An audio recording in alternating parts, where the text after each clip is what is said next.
আসসালামু আলাইকুম, সবাই কেমন আছেন? আশা করি সবাই ভালো আছেন। আজকে আমরা চলে আসছি আমাদের ছাদের উপরে আর কি আপনাদের সঙ্গে কথা বলবো। আর আজকে আমার সঙ্গে আছে আমার বন্ধু ধীমান রয় আবির। ধীমান কিছু দুটো বলো। কি একসাথে দেন নাকি? ইউ ইয়েস দিতে পারো কিন্তু হুম, ফোনটা ধরে রাখতে হবে। ওকে ধরে থেকে ওকে। একটু তোমার সামনে ক্যামেরা অন আছে নাকি? পিছনে ক্যামেরা।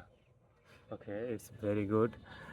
ধীমান কী অবস্থা বলো? ধীমান আমার বন্ধু ধীমানের বুঝছেন মোবাইলটা একটু ঝামেলা। ঝামেলা বলতে কি হ্যাঁ, হ্যাঁ। ওর মোবাইলটা সামনের ক্যামেরা নষ্ট মানে নষ্ট হলে কী হবে হুম, এটা বলো তো একটু আগে? হুম। ধীমান তোমার সামনের ক্যামেরা নষ্ট হলে কী হবে এটা বলো আগে আমাকে। আসলে এটা নষ্ট হইলো কিভাবে আমি মানে যখন হচ্ছে সেলফি তুলি আচ্ছা। তখন কিন্তু ওই যে আমার হচ্ছে ফোনের উপরের দিকে ক্যামেরাটা বের হয়। ও, হ্যাঁ, হুম। ও পুরো পুরো ভেঙে গেছে নাকি এরকম নাকি? ভেঙে যায় নাই। ওটা আচ্ছা, হইছে কি আসলে মনে অনেক দিন থেকে সমস্যা দেখা দিচ্ছিল যে ওই যে আচ্ছা। যখন সামনের ক্যামেরাটা অন করতে যাই হুম, মাঝে মধ্যে মানে ওপেন হয় উপরের দিকে হয় না। খুলে আবার মাঝে মধ্যে হয় না। আচ্ছা, হুম।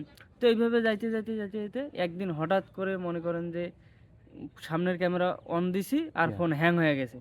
অনেকক্ষণ হ্যাং হয়েছিল, ফোনও আর কাজ করা যায় না, কোনো কিছু যায় না।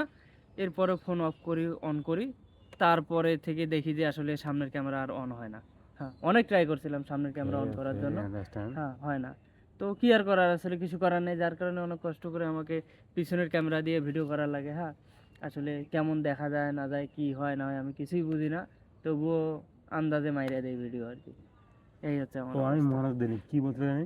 মনোযোগ দেইনি। মনোযোগ দেওয়া নাই? না মেইন কাহিনী কি? মানে অন হয় না আর। এই তো বের হয় না আর। হ্যাঁ, হ্যাঁ, মানে ওই যে সামনের ক্যামেরাটা যেমন হুম, পিছনের ক্যামেরা চালু হলে সামনের ক্যামেরা ওই যে টিপ দিয়ে সামনের হ্যাঁ, ক্যামেরাটা হ্যাঁ, আনার লাগে হ্যাঁ, যে ইয়াটা থাকে হ্যাঁ, আমাদের। হ্যাঁ। তো ওইটা দিলেও এখন আর কাজ ও করে না আসলে। এইটা হুম। কারণটা কি? প্রোগ্রামিং সমস্যা নাকি তোমার বালু ঢুকে ঢুকে এরকম হচ্ছে? বালু না, বালু-টালু না, ওটা প্রোগ্রামিং প্রোগ্রাম হয়তোবা ওইটা আচ্ছা, নষ্ট আচ্ছা। হয়ে গেছে। কারণ কি তো এটা তো ঠিক ক্যা করার উপায় আছে। ঠিক করার উপায় আছে কিনা আসলে জানি না। কারণ আমি কাস্টমার কখনো কেয়ার ট্রাইও করি নাই, কারো কাছে যাইও নাই। আচ্ছা, আচ্ছা। হ্যাঁ, বুঝতে পারছি। I can understand. যাই হোক। তবে মেইনলি যেটা বুঝলাম যে এটা আসলে ফোনের প্রোগ্রামিং এর সমস্যা। হুম। কারণ এই যে সব ফোনের মানে এই যে ইয়া দিয়ে বাইর হয়, তারপর হচ্ছে এই যে যেমন ঢাকনা ফোনগুলো আছে, হ্যাঁ, স্লাইড ওই মানে ফোন, হ্যাঁ, মানে এইগুলো রেবন একটু তাড়াতাড়ি যায় আরকি। রেবন হ্যাঁ, কাটা যায়। হ্যাঁ, হ্যাঁ, হ্যাঁ। এগুলো ঝামেলা হয় এগুলো একটু। সমস্যা হয়। তো আসলে আমরা ছাদের মধ্যে আসলাম ২ জনই ভিডিও বানানোর জন্য। খুব সুন্দর একটা আবহাওয়া চলতেছে এখন। হুম? না মানে না রোদ, না বৃষ্টি, না ঠান্ডা। মানে খুব অস্থির একটা আবহাওয়া। হুম। এই আবহাওয়ায় আসলে মানে বাইরে থাকার একটা মজাই আলাদা।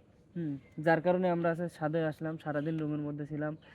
সকালবেলা ঘুম থেকে উঠতে পারিনি। ঘুম থেকে উঠতে আমাদের দুপুর হয়ে গেছে। এরপরে রান্না-বান্নার আয়োজন করতে মোটামুটি বিকেল। তারপরে খাইলাম। খাওয়ার পরে তো রুমের মধ্যে সময়টা কাটাইলাম। এরপর ছাদে আসলাম ২ জনে। আসার পরে চিন্তা করলাম যে একটু হচ্ছে এইখানকার যে পরিবেশটা আছে সেটা হচ্ছে দেখে আসি। আর এইখানকার পরিবেশের সাথে আমরা হচ্ছে একটু ভিডিও বানিয়ে নেই। যার কারণে আসলাম। এখন ভিডিও বানাচ্ছি আমরা সবাই। ২ জন মিলে। আর আমি যদি একটু আশেপাশের পরিবেশটা দেখাই, এই যে দেখেন আমরা এখানে ২ জন, আমাদের ওইদিকে বিল্ডিং আছে। হুম? তারপরে এই যে এইখানে আমাদের একটা অলরেডি ক্যামেরাও রাখা আছে এইখানে। এইদিকেও রেকর্ডিং এই চলতেছে। পাশে যাতে ভিডিও, এই পাশে বিমান ভিডিও করতেছে। মানে আমার ২ অ্যাঙ্গেল থেকে ভিডিও হ্যাঁ, আছে ২ আরকি। অ্যাঙ্গেল থেকে ভিডিও হচ্ছে, হ্যাঁ, এগুলো আপলোড করা মানে হবে। সেম হ্যাঁ, ভিডিও হ্যাঁ, কিন্তু অ্যাঙ্গেল ভিন্ন। যার কোনো অ্যাঙ্গেল সমস্যা ভিন্ন, হবে না হ্যাঁ। আশা করি। আচ্ছা। তো এই হচ্ছে এরা কথা। এই যে আমাদের এইখানে দেখতে পারতেছেন খুব একটা মানে গ্রামীণ একটা পরিবেশ কিন্তু এইখানে। হুম, হুম। হুম? পিছনটা কিন্তু জোস হ্যাঁ, আমি দেখাই পিছনটা আমি কিন্তু দেখেন। এই অস্থির। হ্যাঁ, দেখাও। ওয়াও! হ্যাঁ, অস্থির দেখছেন একটা কি পরিবেশ। সবুজ? এই দেখেন। ওই যে ওইদিকে একবারে মেইন রোড। মেইন রোডের এইদিকে হচ্ছে জমিগুলা। এগুলো মোটামুটি সারা বছর পানিতেই ডুবে থাকে। হ্যাঁ, কারণ দক্ষিণবঙ্গের এলাকা এটা তো। অধিকাংশ সময় এইদিকে হচ্ছে পানিতে থাকে এই অঞ্চলগুলা। হুম? আচ্ছা। আর এইদিকে এরা হচ্ছে আবাদ করে মেইনলি এইদিকে কিন্তু মানে ধান ছাড়া আসলে তেমন কিছু তারা আবাদ করতে পারে না।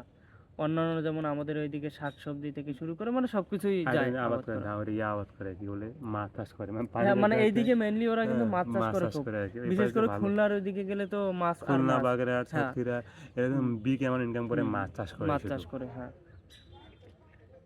তো কতক্ষণ এই হলো ভিডিও? প্রায় ৪ মিনিট ২২ ভিডিও সেকেন্ড। প্রায় হচ্ছে ৪ মিনিট হয়ে গেছে। তোমার একটু আমার কম হাতও হইছে। লাইগা গেছে, হ্যাঁ। তো হাত যার লেগে গেছে। কারণে আমি একটু দাও সাপোর্ট ওটা দিয়ে আমারে ধরে দাও। আছি।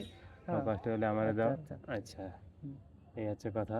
হুম, এই পাশ ধরলাম, হ্যাঁ? হুম, ঠিক আছে। তারপর ধীমান আকাশে বলতে মতো আকাশের রং নীল কেন? আকাশের রং নীল কেন? হুম, আসলে আকাশের রং নীল কেন এটার ব্যাখ্যা যদি দিতে যাই হুম। তাহলে হচ্ছে যে না আসলে এক্সাক্ট আমি জানি না এটা। কখনো ওইভাবে চিন্তা ভাবনা করি আচ্ছা নাই বা আমার কোনো। আরেকটা পয়েন্ট আছে। তোমার আচ্ছা। শার্টের রং নীল কেন এটা বলো আমারে হ্যাঁ? শুধু। তোমার শার্টের রং নীল কেন? আমার শার্টের রং নীল কারণ এইখানে যে সুতাগুলো দিয়ে বানানো হয়েছে শার্ট, হ্যাঁ, এই সুতাগুলোতে নীল কালার কালা দেওয়া সুতা। হয়েছে, যার কারণে আসলে শার্টের রং নীল। আচ্ছা, তোমার ভিডিও প্রায় 50 সেকেন্ড আর 10 সেকেন্ড 10 সেকেন্ড কিছু বলো আর কি, আমার আচ্ছা, ভিডিও আচ্ছা। প্রায় টাইম আপ আর কি। ওকে ওকে। তো আজকে আমরা কথা না বাড়ি আর কি, আজকে এই পর্যন্ত। আমরা শার্টের রং নীল কেন বা আকাশের রং নীল কেন, এই ভিডিওটা জানো পরের ভিডিওতে আর পরের কি। ভিডিওটাই আসবে, তো হ্যাঁ। সবাই ভালো থাকবেন, আজকে বিদায় নিচ্ছি ওকে। নাকি। যা তো ইচ্ছা